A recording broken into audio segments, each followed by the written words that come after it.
We're going to call the Law and Public Safety Committee meeting to order. I want to thank my colleague, Councilmember Simpson, for being here. I believe my Vice Chair, Councilmember Flynn, will be joining us soon, and Councilmember Winburn. We have a few presentations this morning. One will be our wonderful Chief Braun, for our fire department. We'll start off our presentations. Prior to getting to that, and Chief Braun is ready to go, I'd like to make sure that I acknowledge Lieutenant Colonel Wiseman, who is here. We appreciate him being here. Attorney Zach Southwood, Prosecutor Harris for being here. I also want to acknowledge Courtney Porter and my legislative aide, Courtney Hauser, for helping put together this agenda this morning. We will talk about shootings that are happening in our city after Chief Braun has finished his presentation, which obviously are the concern of many of our citizens, getting an update from Lieutenant Colonel Bailey.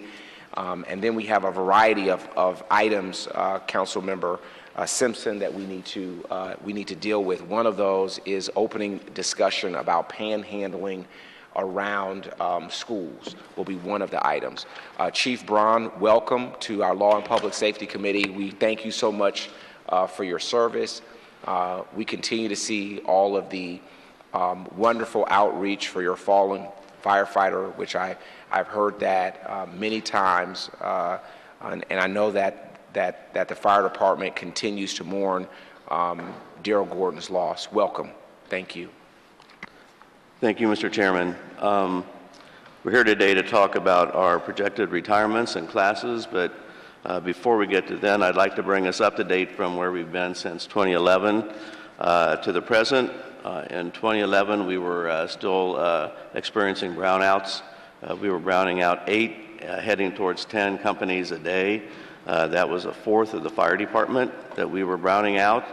At that time, a decision was made to limit the brownouts to 5 a day, and which we did for about a year and a half. From there, we were able to go down to 2 a day.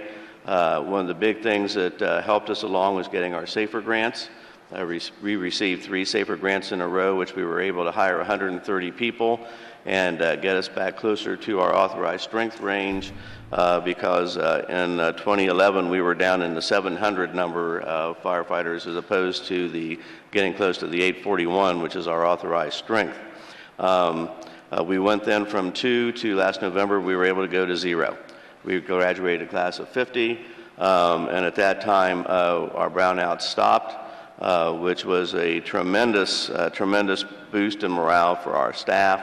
Obviously the firefighters have been taking a heavy burden by doing more work, working with companies that they didn't know, so it was a tremendous boost in morale. And after the loss of FAO Gordon in March, that situation could have been worse because we had 12 saves that day, and the first truck company that was there was Truck 31, and they were one of the trucks that were regularly browned out. So we could have had several companies that were there at that fire, the first in companies that might have been browned out 2 years earlier, and because the brownout stopped, we were able to get a full complement of companies there. So that was a good thing. Another thing that putting 130 through our recruit class, it also shows our need for a new training facility. We are woefully in need of a facility. Currently they train at Station 29, and it is where we have a few classrooms and our tower. We have a burn building on Mill Creek with almost like a Quonset hut type training facility with 2 classrooms, and for a department of this size, in order to do training not only for the Cincinnati firefighters, but be a regional training center to where it can also bring in funding, we are woefully in need of a new training facility. And with that said, we can now start projecting forward the number of retirees we're going to project to have, and the number of classes we're going to need then to maintain our strength, and especially going into 2021 through 2024 when we anticipate large retirements. So with that, Chief, before Yes. you move on, first, can you just explain what a brownout is again? And I know that I've asked you that several times, but citizens who are watching, when we hear code zeros for the police department and we hear brownouts, every once in a while, I'll have a citizen say, Councilman Smitherman, what is a brownout? Brownout is taking a piece of equipment, be it an engine or a ladder company, completely out of service for the 24-hour period, and taking that crew that would have been assigned there that day and distributing them throughout the city to complement the other stations around. So we didn't have to call in any overtime, and that's what that was used for. When we were, obviously, there's 4 people assigned to a company, so when we were browning out 5, that would get us companies, and that would get us 20 people short for that day. We operate every piece of equipment we have in the city at minimum. And what that means then, when we browned out, then the city dropped below the required minimum staffing that's recommended by the NFPA, the National Fire Protection Association. So it put our firefighters at risk and the citizens at risk, to be perfectly honest. And Chief, first let me say to our whole committee, it is a tremendous accomplishment, I think, on behalf of this council and the leadership of our chief and the entire fire department, that we have moved from 8 to 10 possible brownouts, 5 to 0. And I think it's important to highlight that for our citizens, because it's ultimately not just about your safety, but as firefighters, the safety of the citizens that you put your lives on the line to protect. Absolutely. So we thank you for that, and I think it's important to acknowledge that we're at 0. And let me just share with you, Chief, as the chair, we never want to go back to brownouts. So if there is ever a staffing issue that you see that the fire department is placed in a position due to staffing, as with me being the chair, and I'm going to state for any of my colleagues, please bring that to our attention immediately so that we can take the necessary steps to make sure brownouts no longer happen in our city. Oh, will do. Yes. Thank you so much, Chief. We were very blessed. We had several times that we had major fires in the city, and we had companies that were browned out that would have been the first in. We had one on Gilbert, for instance, and it was like 3 in the morning. We just happened to have a truck company driving by, and they stopped, and we pulled 8 people out of that building. And if it hadn't been for that truck company just having to be going by, coming from another run, the first in truck company was browned out, that we could have lost 4 or 5 people in that fire alone. So we were just blessed through some of those times that we had incidents like that happen. But it's like playing Russian roulette. There's going to be a time that you're not going to be fortunate, and it would have been disastrous. We don't want to go back to Russian roulette, right? So when we hear that, when you hear our chief saying Russian roulette, that is not something that we want to hear. And again, I think it's important to highlight that brownouts are dead in the city of Cincinnati, and we are not having brownouts. And if any of my committee members would like to comment on that, I'd like to open the mic before the chief moves on to bring comment. Yeah, I just wanted to echo your sentiments, Mr. Chair, and then also, as we go through this slide, we're already anticipating by the end of this fiscal year that we're in right now, where there was no money allocated for a training class, we're anticipated to be 21 below authorized strength. Councilmember Simpson. Thank you, Mr. Chair. I do want to acknowledge that this wasn't really our doing, although I would say Mr. Smitherman was probably one of the most vocal about this issue. You all did a phenomenal job in securing those SAFER grants. And I kept thinking, year after year, there's no way they're going to give us another one. Yeah. And they did. Yeah. And then you applied again, and I said, there's no way they're going to give us another one. I mean, the amount of money you all saved taxpayers by making what I believe were phenomenal requests through your grant writing process, and I know the team is sitting right here. phenomenal job. The burden, particularly when we were in recession, the burden on the taxpayer would have been phenomenal. And so I just want to thank you all for your diligence and your great work in securing those grants, because without them, I don't know that we'd be where we are. So I just want to commend your staff. We might need to get some of your staff members to do training for all of our departments on how to continually get these grants. I mean, and I was getting calls from Sherrod Brown saying, you know, great job again, Cincinnati. We anticipate it's coming. You're going to get it again. We think it's going to happen. So you all did a wonderful job with that. I do have some concern, as Councilmember Flynn raised, about the number going down, but it looks like we have a new recruit class in February. My question to the chief, is that going to be sufficient to get us back to the authorized strength? Yeah, that gets us up there close to our authorized strength. And our authorized strength is something else we're looking at, because in 2009, City Council was gracious enough to give us 2 new medic units. But Council decided to pay for those using overtime. And so when we look at our overtime, we're $2 million in the hole on overtime going into a fiscal year, strictly based on the fact that we're funding 2 of our medic units on overtime, and we didn't increase our authorized strength. So you'll see here our authorized strength is 841, and with the current the size of the department, it should be closer to 880 and somewhere in that number. So it doesn't give us the true picture of where we stand right now. And Cincinnati, with the latest figures nationally, we're the 40th busiest department in the country. So we are a very busy department. Mr. Chair, I just have one more question, maybe to the question around retirements. So I know we lost an officer this year, a firefighter, and my understanding from talking to some of my firefighter friends is that often when tragedies like that happen, you have individuals who are eligible for retirement in the next 3, 4, 5 years, and as a result of that tragedy, they decide to retire early. And I know this presentation is in part on retirements. Yes. Do you believe you all have a sense of how many early retirements are going to happen this year as a result of the tragedy this year? And how are we, do you need our assistance, or how can we support efforts to make sure we're replacing any early retirements that may come this year or next year? Having the class starting in February will help us out immensely. We've already had 11 more retirements than we anticipated.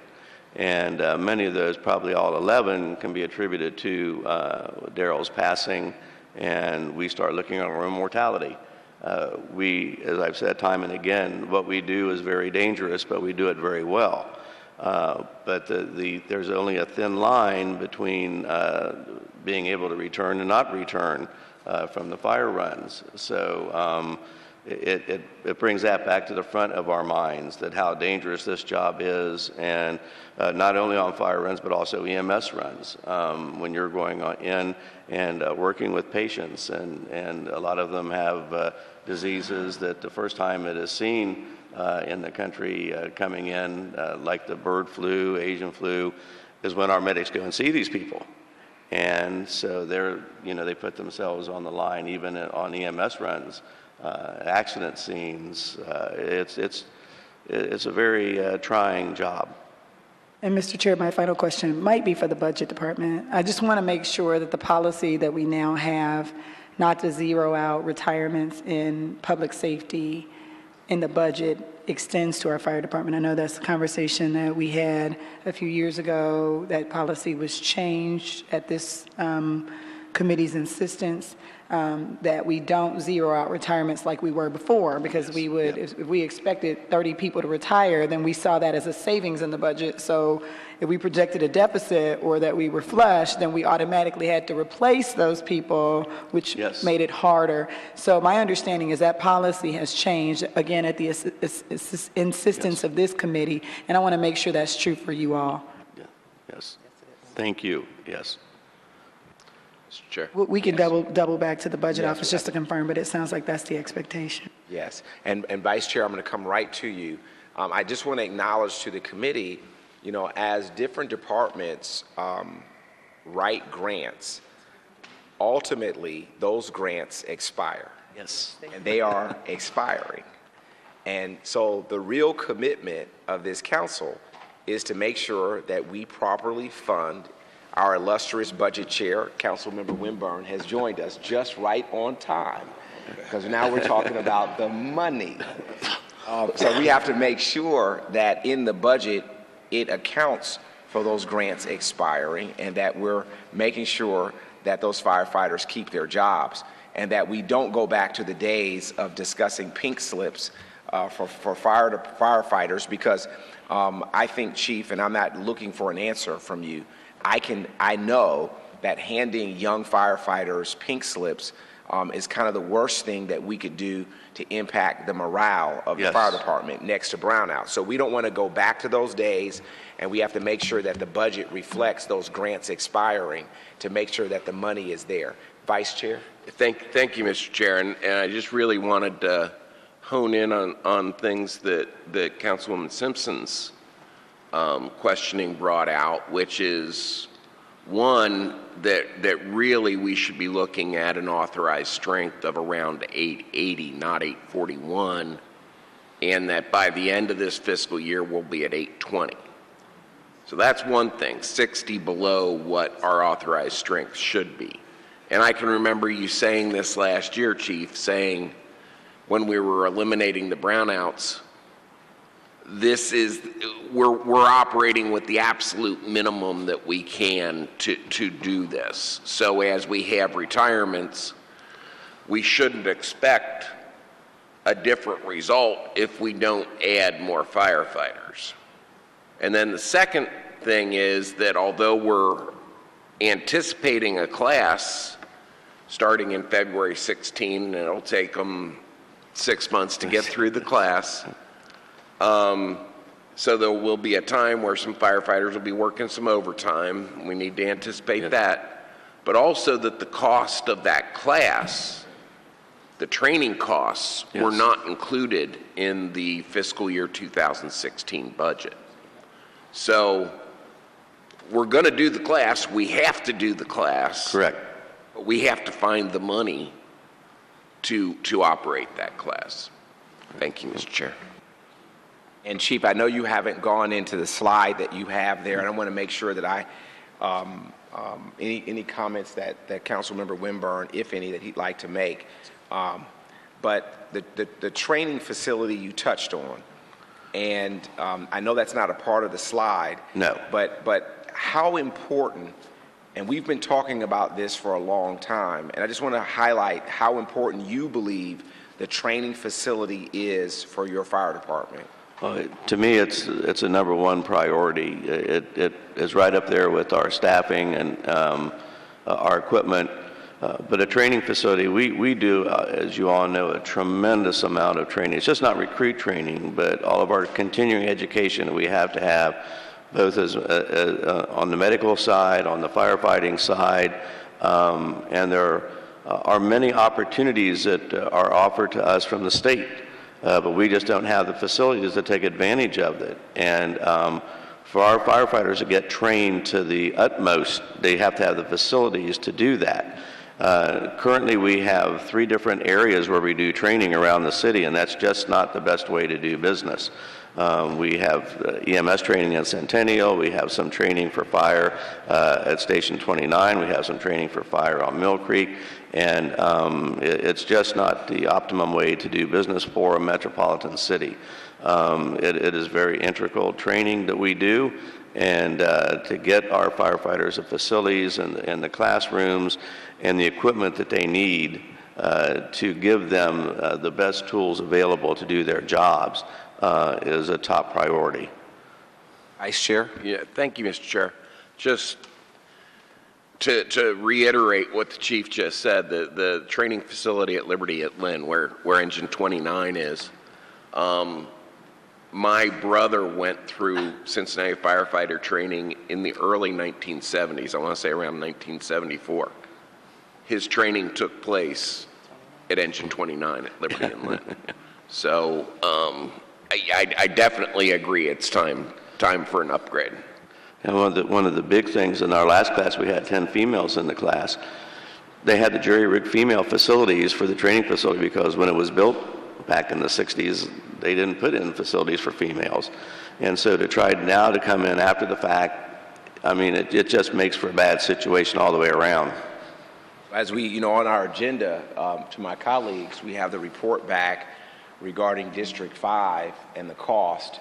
And obviously we have rebuilt District 3, so we have a $16 million expenditure here. And as we talk about our fire department, I think it's important for us to really get this done.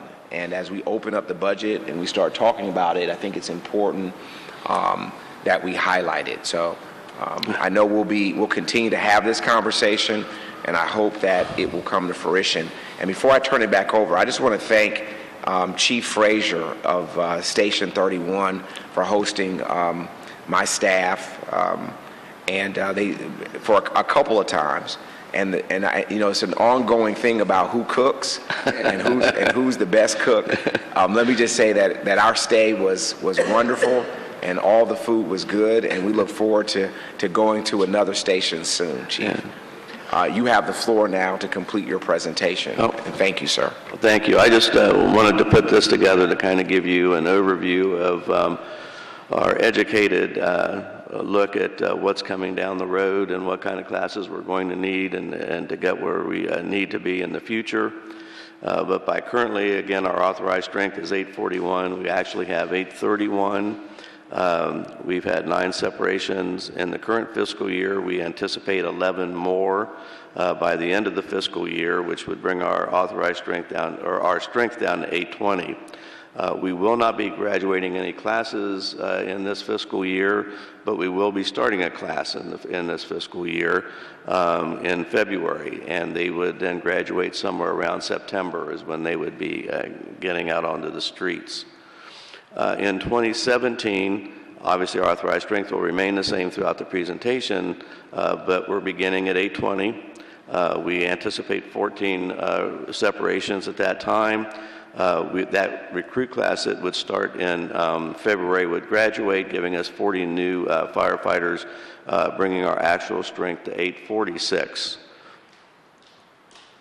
In 2018, our beginning strength is the 846. We are anticipating 54 separations. We're starting to get into when we had big classes back in the 80s, and they're now going to be retiring. And so we're looking at 54. We're looking at a recruit class of 50 to begin in February with our anticipated strength at 842 at the end of that fiscal year. In 2019, we begin at 842. Our anticipated separations are 24. We're looking at a recruit class of 40 to start in February, leaving us with an anticipated strength of 851.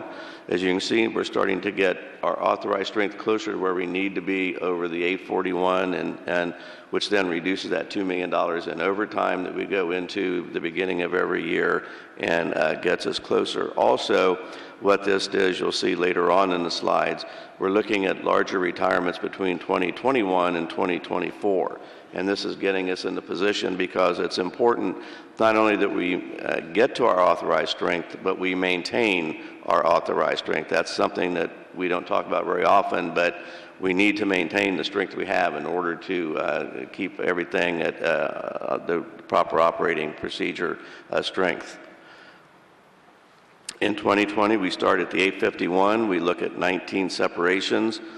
We want a recruit class of 30 to begin in February, which would leave us at 861 or 869 with our anticipated separations between 2021 and 2024 at 79. That's about 31 a year coming into there. So this is where we're looking at coming. During this time, we would have 4 classes of 160 and retirements of 108. And that would get us at our anticipated strength at the end of 2020 at 869.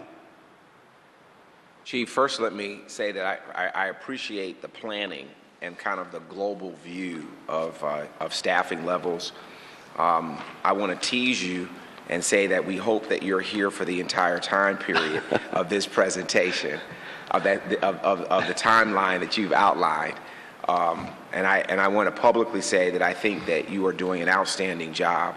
I get a lot of positive feedback from firefighters about your leadership, and that's always very nice to hear. And I also get a lot of feedback from the union, from 48, saying that they enjoy working with you, and we haven't always had that. Yeah. So we have to acknowledge that when the chief and the union and the fire department, everybody's working together, and there's a good relationship. And it's not that there aren't differences, but it's how you work through those differences in your leadership that I think is really moving the department forward. I also want to, my staff sent me a text message, so I want to acknowledge Fire Captain Weems, who actually extended the invitation for our office to come to Station 31. And so I want to make sure they're making sure that I cover all the bases. Yeah, well, Mr. Chair? Yes, Councilwoman I want to Simpson. say, as someone who did a full 24 hours in the 24s, which is our busiest fire station, I want to challenge you to do 24 hours in a fire station, not to go for dinner, but do the work. It is more than a notion. And I think, and then having done fire ops training before that, so I think, you know, I've got my jacket, I'm ready to go in if you ever need me. But I think it's something that everybody should do, because you get an appreciation of how busy and how tedious this work is and how difficult it is, and how you have to be literally awake for 24 hours, which as soon as I started to close my eyes for a couple brief seconds, the alarms start going off and you got to get up and get your gear on and get on the truck. And so I would encourage everyone to do that. And you don't have to go to the 24s, which is our busiest. But go to one of them and do the fire ops training, because that gives you an appreciation for our training facilities and the need for additional training facilities. So when you sit and you go through that Oscar Armstrong flashover training, and you see how hot and how quickly a building gets hot, it gives you a whole nother appreciation for what that work is really like. Or when you're trying to drag a very, very heavy person represented by a bag out of a building, you appreciate the physicality of this work. I thought I was in pretty good shape until, I was in a burning building trying to get a body out. I mean, it's a lot harder than it looks. So I want to thank you for that. My question is about two things, and Mr. Smitherman raised this, which I think is a good one. As these SAFER grants start to expire, are we finding that attrition is replacing that, or are we short? And what does that number look like while we've got our budget and finance chair here? And the second question is, are we able to continue to apply for SAFER grants once we get beyond 841, or is 841 what they recognize when they look at SAFER grants? It gets harder every time. We have applied again, and we're at the very end. They have allotted all of the money. So we haven't heard yet if we've received the next one or if we've been rejected exactly. But we're at the next thing we hear will be either a positive or a negative with that. Of the 130 that we've hired with the SAFER grants, 80 of those are now on the payroll or out of the grant system and into the payroll. The class of 50 are still in the grant process. Actually, what the city is paying for is around 780 firefighters of the 831 that we see. And they'll be coming off next year. So I guess my question for budget would be, we're anticipating the rolling off, and since right now, as attrition happens, really, it doesn't sound like it's an additional expense at this point, and I don't know that it will ever catch up. It's one of those where we always have people that are retiring, and you're all excited when the class graduates because you're at a big number. The very next day, my desk starts hitting retirement papers. It says like, oh man, I was happy for about 10 hours, and then you start seeing the retirement. And like what happened here recently, I mean, I'm seeing papers that I never thought those people would go, this soon. Because with the drop is a very nice program for us, but when people are giving up their drop and saying, no, I'm going after either no drop or, 1 or 2 years, because the average person that retires has 30 years service on the department. That's what our average is. All right, thank you so much for that, and I'll extend good luck and good wishes for this next Safer Grant. Hope Thank you. Get you. it again. Vice Chair? Yeah, just to jump on the SAFER grant a little bit, and I don't want to jinx us, but it's my understanding that most of the larger city SAFER grants have been given out for this year at this point in time. Yes. And they've started moving to the smaller ones. In fact, Norwood got a small one recently. So it's just for my colleagues, it's less likely than it has been in the past that we're going to get a SAFER grant for 16, and we need to figure out a way to pay for this.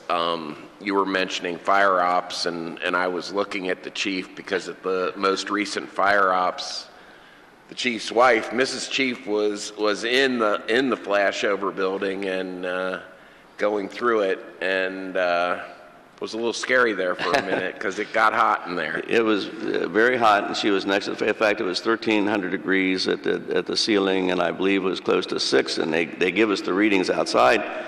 And I was sitting with Mr. Flynn, and he asked me, will she come out? And I jokingly said, she'll only come out if they carry her out. About 30 seconds later, the doors flew open, and out she came with 2 firefighters carrying her out. And it just gets that hot in there, and she's in very good shape, and so it gives you an appreciation. It's very labor-intensive. It's a very labor-intensive job, and to do that job with all the equipment that you have to wear, and in the conditions that are there, in cold weather, hot weather. We had the fire on Eastern that Sue and I went to about a month ago. We went out and bought popsicles. We went out to give popsicles to everybody. It was 92 degrees, and we had to make it a third alarm just to cover the number of people we had to need to replace everyone to get them rehabbed. Thank you. Chair? Yes. Before he concludes, you know where I'm going. I'd like for you to talk a little bit about this program that you've been working so hard for over the last few years. I'm really proud of it, and when you and I first talked about it, you know how excited I got about it, and I just want to thank you for your tenacity in it. But can you give us, I know we're not going to be ready until next year, but can you just give a little update on the community program? On our community paramedicine, it has finally become legal in the state of Ohio. It started October 1st.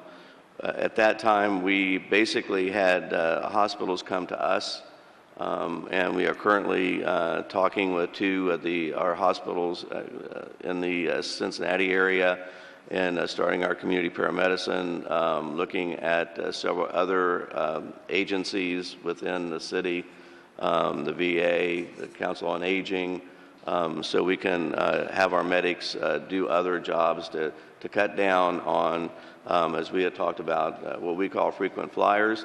A lot of times frequent flyers has a bad connotation to it, but we have people out there that have chronic diseases, and they go to the hospital and over again, whereas if we can send a medic to their house and on regularly assigned visits and take care of them, make sure they're taking their meds and everything is going good, it helps give the patient better outcomes, and it also helps save healthcare dollars down the road. So We want to make sure that when this program is launched, that it's done to great acclaim and fanfare. I mean, this is going to change the way that we serve people holistically in an integrated, comprehensive way, so that rather than we're continuing to respond to emergency calls for individuals who need a different type of care, yes, we're going to be providing people the comprehensive care that they need. And eliminating the overuse of EMS runs, eliminating the overuse of the emergency room, and actually serving people better, yes, which I think is a wonderful idea. And I just want to thank you so much for shepherding this I'm really excited about the community partnerships with organizations that can fill the need, and you guys see it every day. You know who these people are. We were making runs in 24, and as we were pulling up to the address, the guys were like, "Oh, we know who this is," you know. And it was one of those things where you start to think like, this person probably needs a different type of care, and so the idea that we now can provide that kind of care, so that you all can do the work. We can have a group of firefighters who are doing that work in conjunction with the community, and our emergency vehicles and emergency services and our ERs can be reserved for people who actually have emergency need. I think it's wonderful, and we need to be ready for that, and we need to celebrate that. That is a wonderful, wonderful program that we're going to be adding to our fire service. So thank you so much for your diligence and your persistence in getting that done. Yeah. Thank you for all your help in the matter, too. Thank you. So, Member Winburn. Yes, thank you. Let me thank my illustrious chair and vice chair and my wonderful committee here. I really appreciate your leadership, and I want to help you also with the fire museum, I believe. And my colleagues need to understand this is one, we want to renovate that fire museum and try to find you in the next budget. And, you're going to come back with a proposal. Yes. And let me just thank you for your very fine leadership, both of you, and you do a very fine job. The firefighters, it's really interesting about the firefighters.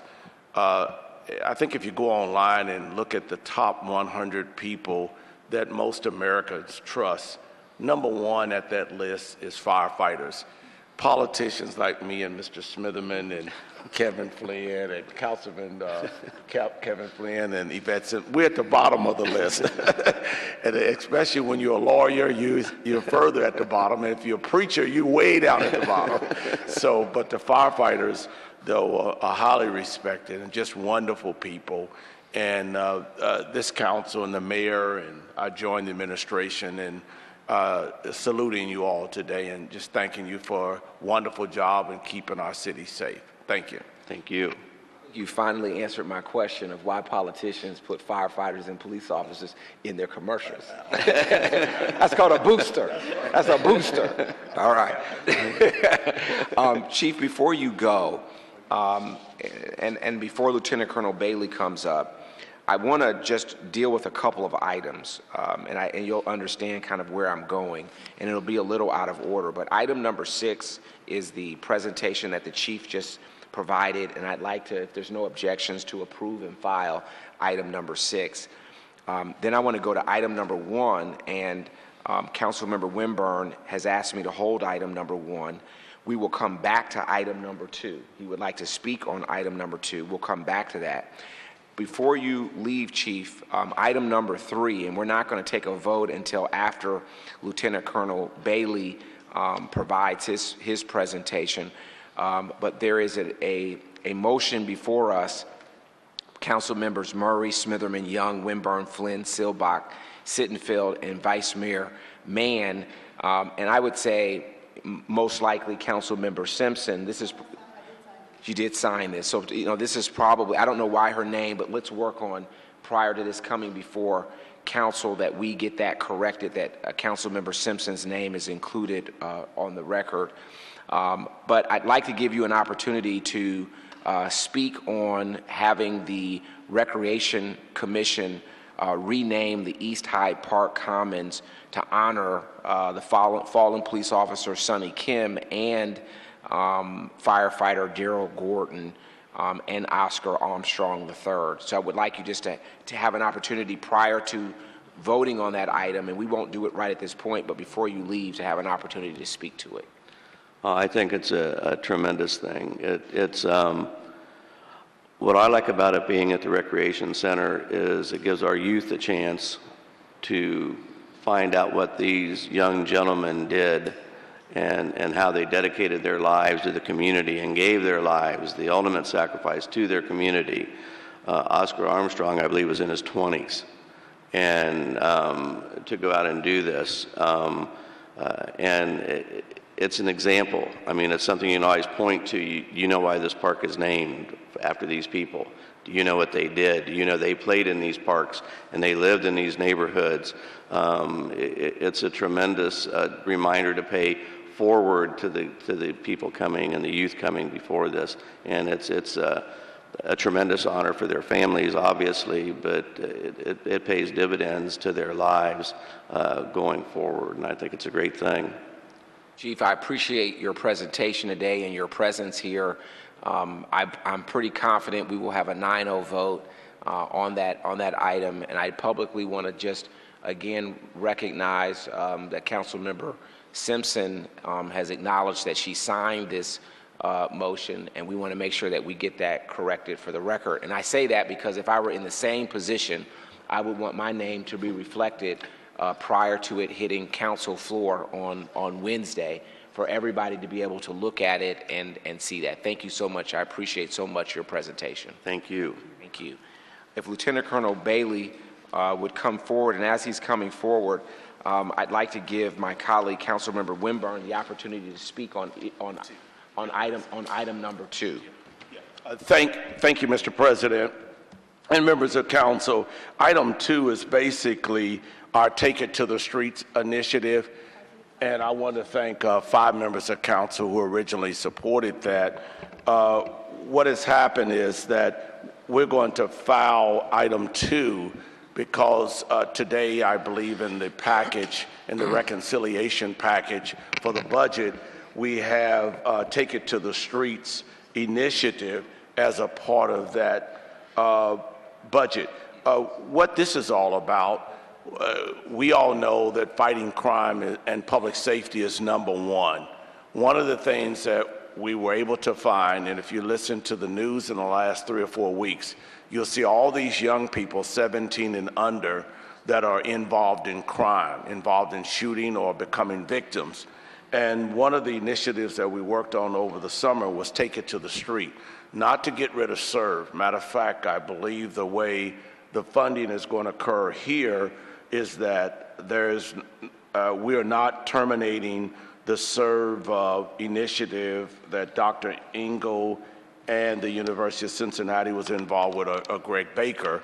We're using additional funds to do that. So we're not disturbing or taking away from SERVE at all. Matter of fact, we're enhancing SERVE. And so I think targeting those youth on the street, 17 and under, enhancing the community outreach advocates. And one of the things I was going to share with SERVE workers and my colleagues, and I don't want to interfere with any public policy of what my chairman or the mayor may want to do, but sooner or later, we may have to change the name from SERVE, because I think it's tainted out there in the community in one form or another. Either people don't understand it, they don't know it. We may have to do a different branding. Some kind of branding. Maybe the SERVE outreach workers may not want to call yourself SERVE outreach workers because it has so much mixed feelings. Even prior to Chairman Smitherman getting elected, and I got elected, and the mayor, SERVE had already been damaged in its branding.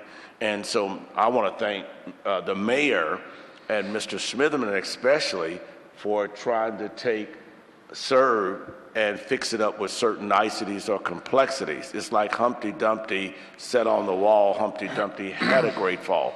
All the king horses and all the king men couldn't put Humpty together again. And SERVE has been a little bit like that is that we still haven't been able to put it together again. But I haven't bothered SERVE because my illustrious chairman and the mayor and Whalen at the time, Colonel Whalen and others, felt that we should go forward. I'm just saying we may want to look at our branding and all that we do. So we're not getting rid of SERVE, we're enhancing SERVE. So that's why CHRC is here today, and hopefully we'll have 5 votes today to pass in our budget documents before us all that we would be able to fund that crime fighting initiative. And I want to thank Councilmember Yvette Simpson for all the fine work that she's doing in the area of youth. It's just phenomenal, and all this just ties in, the cadets, the police cadets, Councilmember Yvette Simpson's Youth Summit, jobs, employment, and fighting crime at the grassroots level is just really essential. Mr. Chairman, thank you for your leadership and all that you do. Thank you. We're going to file item number 2 per Councilmember Winburn, and Lieutenant Colonel Bailey, and I will also open this up to Lieutenant Colonel Wiseman if he'd like to speak to the renaming of the East Hyde Park Commons, which would include Officer Sonny Kim. Now, we're going to talk broadly about the shootings, Lieutenant Colonel Bailey. That's what you're here to do. I also, though, want to roll in item number 3 and 4 because we have a report before us about the new building of District 5. So all those items. But let's start with the shootings and get an update of where we are. And since our last meeting, let me set this up. There were 8 shootings, I believe, across 4 neighborhoods in 5 hours, in a 5-hour period of time. A 3-year-old was shot, and also I want to say there was an adult, maybe in the age of 30 years of age in College Hill. That was a very bad night, and obviously there have been some other shootings since that time.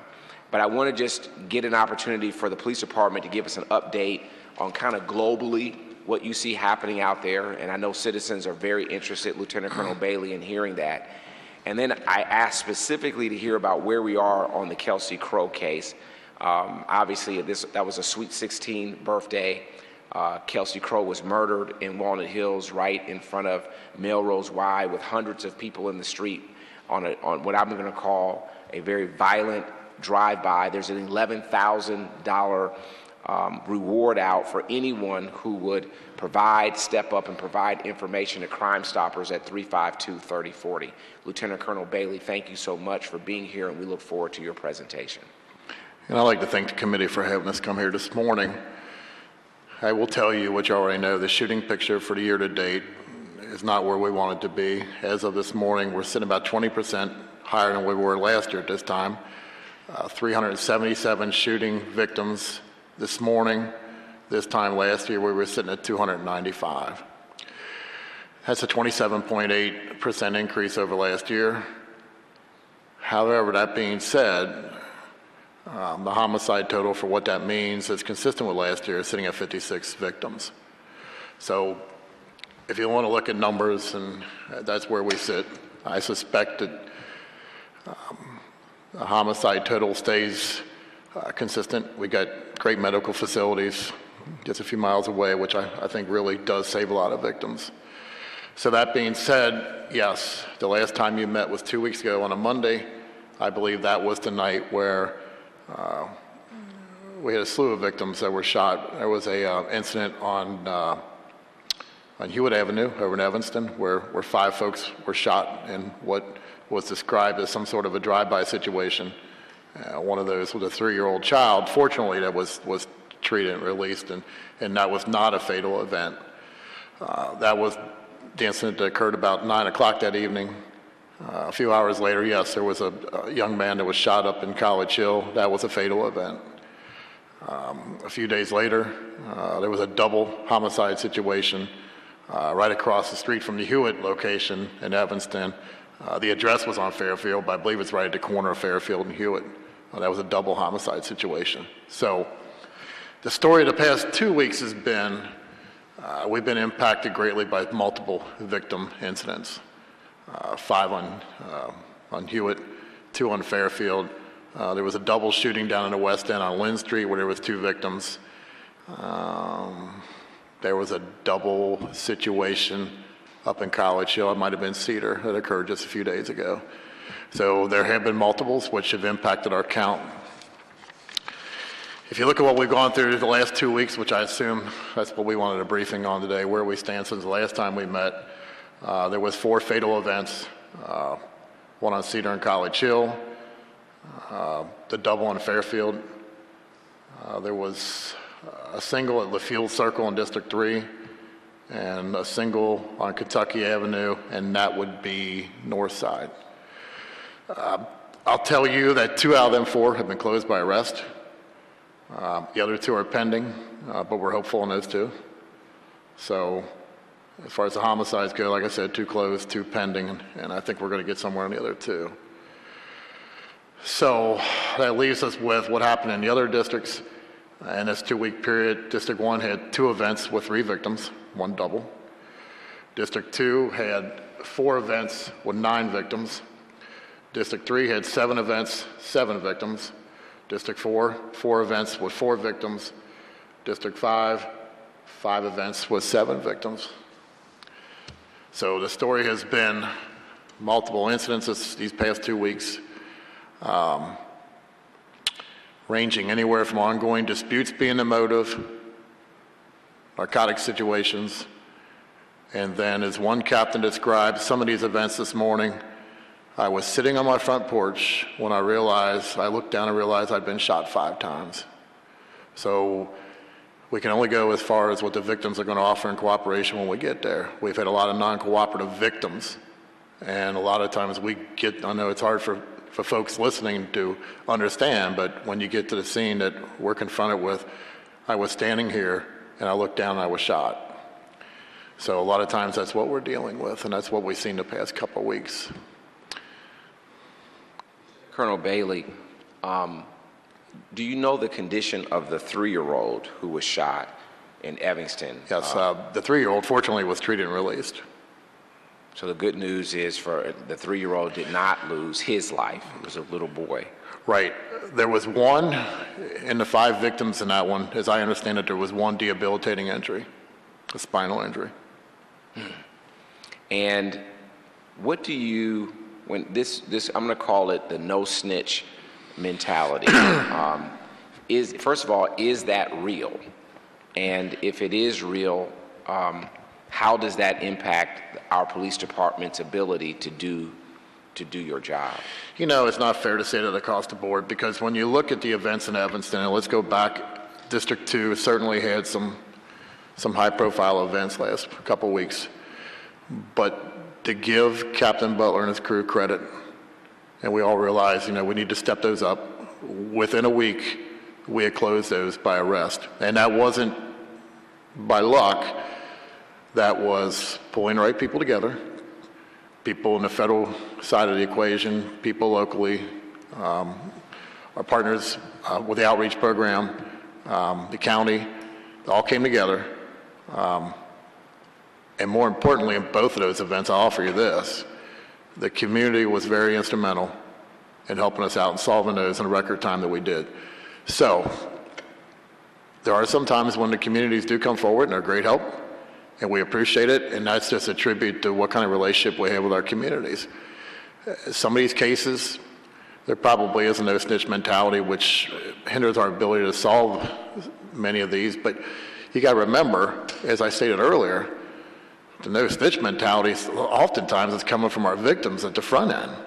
That when we get there, there's no information given us whatsoever, which is not helpful and could be set us up for another incident down the road. It's that mentality that I'll take care of it.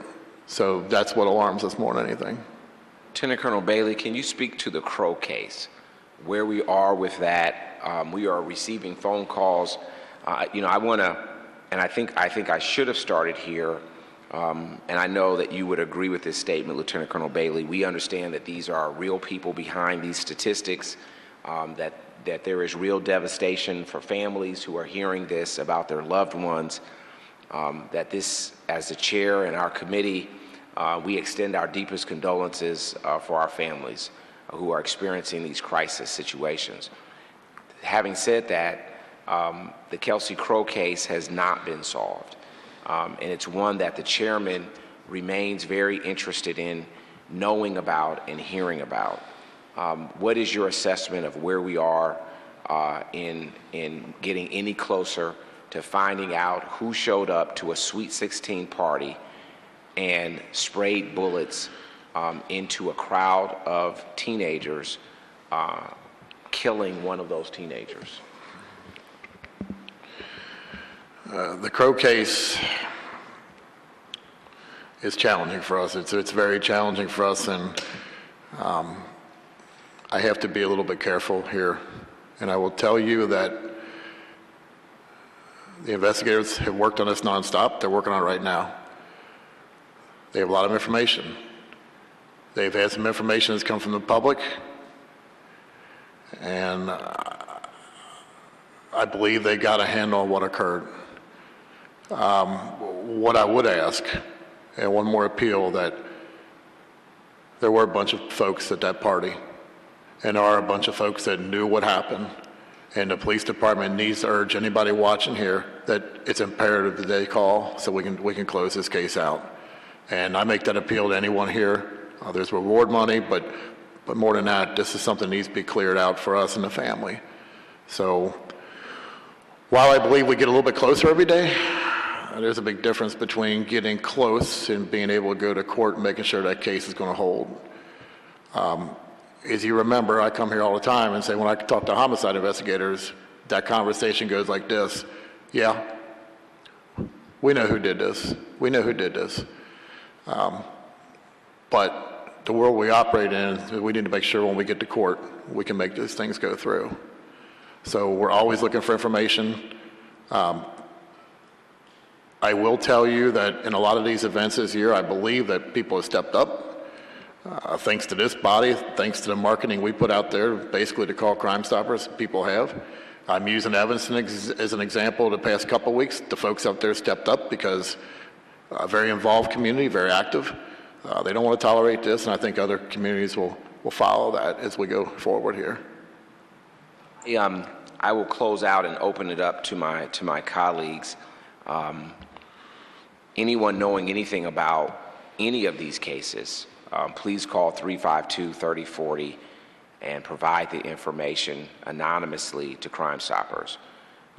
That Sweet 16 party where Kelsey Crow was murdered, we obviously know there are a lot of people that know what happened. And it is not too late for people to cooperate and provide the information. The other thing I want to say is that when we find out who did this, and I believe we will, and the police department arrests those involved, that I will make sure that I continue to advocate that the people involved get the maximum time possible. The worst thing we would want to have is murderers to get a light sentence after people went and testified, and then see them walking down the street in 5 or 6 or 7 years. That doesn't work. So we have to make sure, and I appreciate you all taking your time. The public has to understand what Lieutenant Colonel Bailey is saying. They want to make sure the case sticks.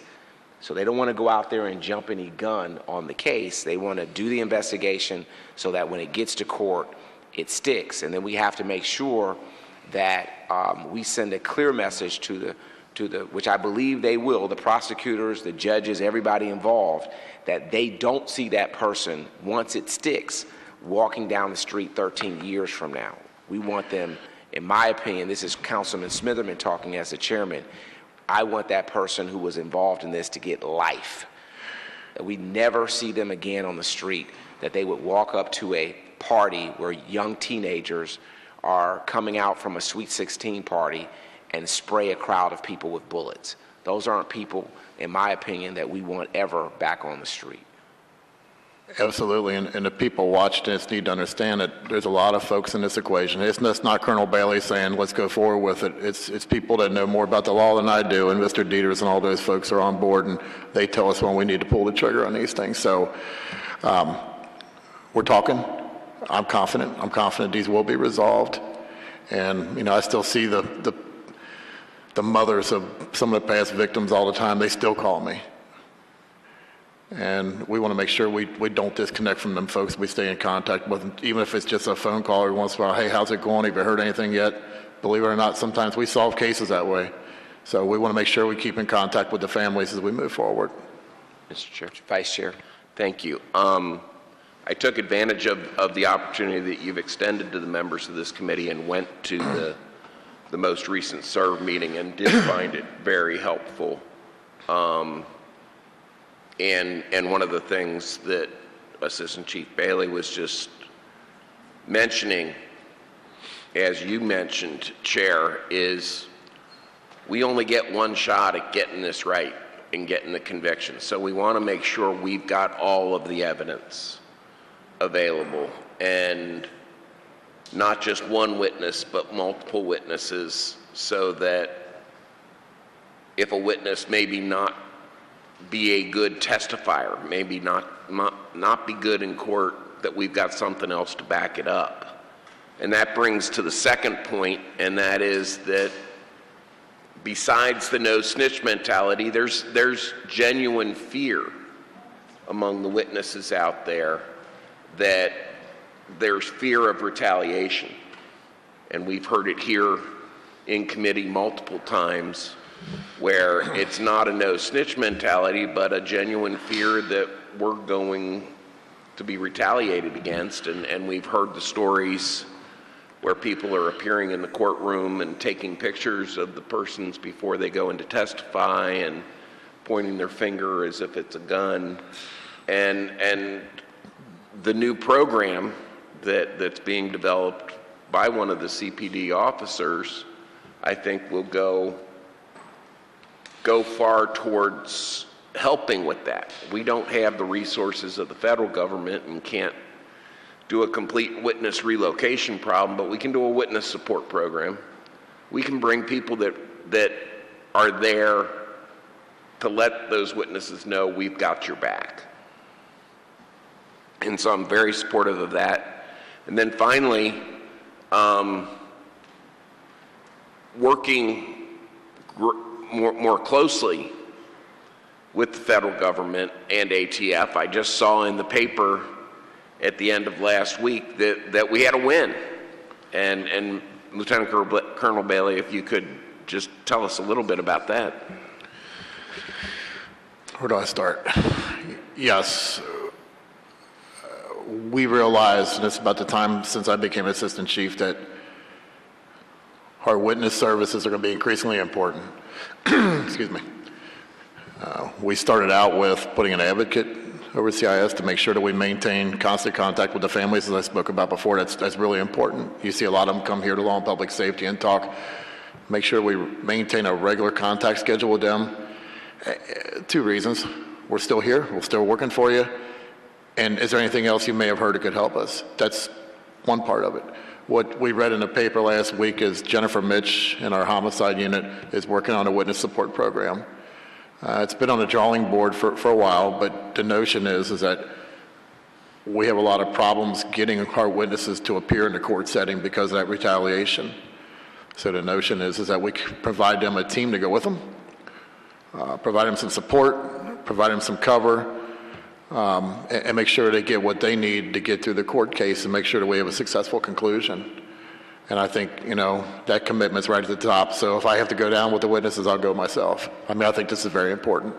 I think we need to be sitting there saying, no, we're not going to tolerate harassment of one of our witnesses, and we'll file charges and do whatever we need to do.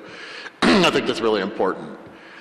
As we move forward with SERV, and Mr. Winburn was talking about SERV, and I think we recognize that we need to retool the law enforcement end. And what you find here is a lot of times you got CPD working on going after these gangs. The county may be looking at the same targets, and then you got the feds doing the same thing. On the back end, the challenge has been how can we get with the U.S. Attorney's Office and get some of these kicked into federal court when we got these narcotics and guns and these things. We feel that sometimes a federal prosecution will be advantageous for us. So in the past couple of weeks, we've met with the United States Attorney's Office. We've got a commitment that we will be going forward with federal charges to the extent that we can. So the first step was getting law enforcement on the same page, pulling the same direction. We have to do that. So law enforcement basically, through the SERV program, tries to mitigate offenders committing crimes against victims. That's what SERV does. So what can we do to stop that? And I think the next place we look at, how do we employ a place-based strategy, which is the other part of the triangle, to mitigate places? So SERV, take care of people, places, you neutralize some of the places that are havens for this. We're sponsoring some of this activity. And I think you hit the nail on the head. What's the other thing you can do? You have to interact with youth. You got to stop them from becoming part of the equation down the road. If you can nail them 3 things simultaneously in a strategy, I think you got a winner. And that's the that's probably the direction we need to go. But certainly SERV is our best way of impacting offenders' ability to commit crimes with suspects at this point. Let me say, Lieutenant Colonel Bailey, and to my colleagues, Councilmember Winburn, Simpson, and any of my colleagues who feel that rebranding SERVE is a good direction, I have no problems with that at all. What I find about the team of people that get together, and prior to me being the chair, that team wasn't getting together. It is that we are exchanging information about what is happening. And it is so important that whatever we call it, that structure stays in place, that you have the chair of law and public safety, you have the mayor, you have the manager, and all of the partners. And you know, Lieutenant Colonel Bailey, it took us a while to get there. I mean, the probation team wasn't there. We're now talking about having a CPS representative at that meeting, which I think is important. So we continue to expand the people around that board table so that we can exchange information. I would love to have more information from our school teachers, meaning they know what's going on. They're meeting these kids, and not that we want to profile them, but I'm telling you, teachers are seeing things in these classrooms and can provide vital information. And sometimes the students are just running their mouths and they're just hearing things. But where is a place for them to go, meaning those teachers, that's in an organized way to provide that information to whatever we call that group, that we're, whether, you know, as we rebrand it. So I want to share with you, I'm in the camp of what works. Call it whatever you want, but the structure of what happens in that room, whether we get ATF in that room, whether we get the FBI in that room, that we need to continue to meet like this. And one other quick point, just on process, meeting quarterly is not enough. So prior to me being the chairman, this meeting would happen every 3 months. Now we're meeting bi-weekly, meaning we have to make sure that this is an active, fluid communication between our partners. Well, what our constituents have to understand about SERVE, and you know, we throw that word around here all the time. I guess we know what it means, but essentially what this comes down to is the police side of the equation recognize violent offenders have to be incapacitated, either get out of life, which we try to do, or it's going to be aggressive investigations and prosecutions. I mean, we understand that. That's just one part of it. Dr. Betts is here. The other part of it's our outreach team that tries to get folks hooked up with services, tries to get them out of life, get them moving on toward better life choices. And then the community piece is designed basically to, how do you engineer a community to sustain what you did? So we go in, we do our cleanup, we do what we can. How do we establish the guardians, the anchors, and the mentors in the community to sustain that? And then what Ms. Simpson will talk about is, and then how do you avoid another generation from re-engaging? So that's what we're trying to do in a nutshell. It's so people at home understand the program. That's basically what we're trying to do. All these components have to work, and the community is a big part of that. You know, I ran a district for 5 years, and I can tell you that that community is powerful. When they stand up and they're organized and say, we're taking control of our community, that's big. There's nothing they can't do when they're on the same page. They're working with law enforcement. They're working to develop their community. That is a very powerful piece that I challenge our communities that we need to get those things back on track. Mr. Chair. Yes, Councilmember, so I agree with all of that, Lieutenant Colonel Bailey.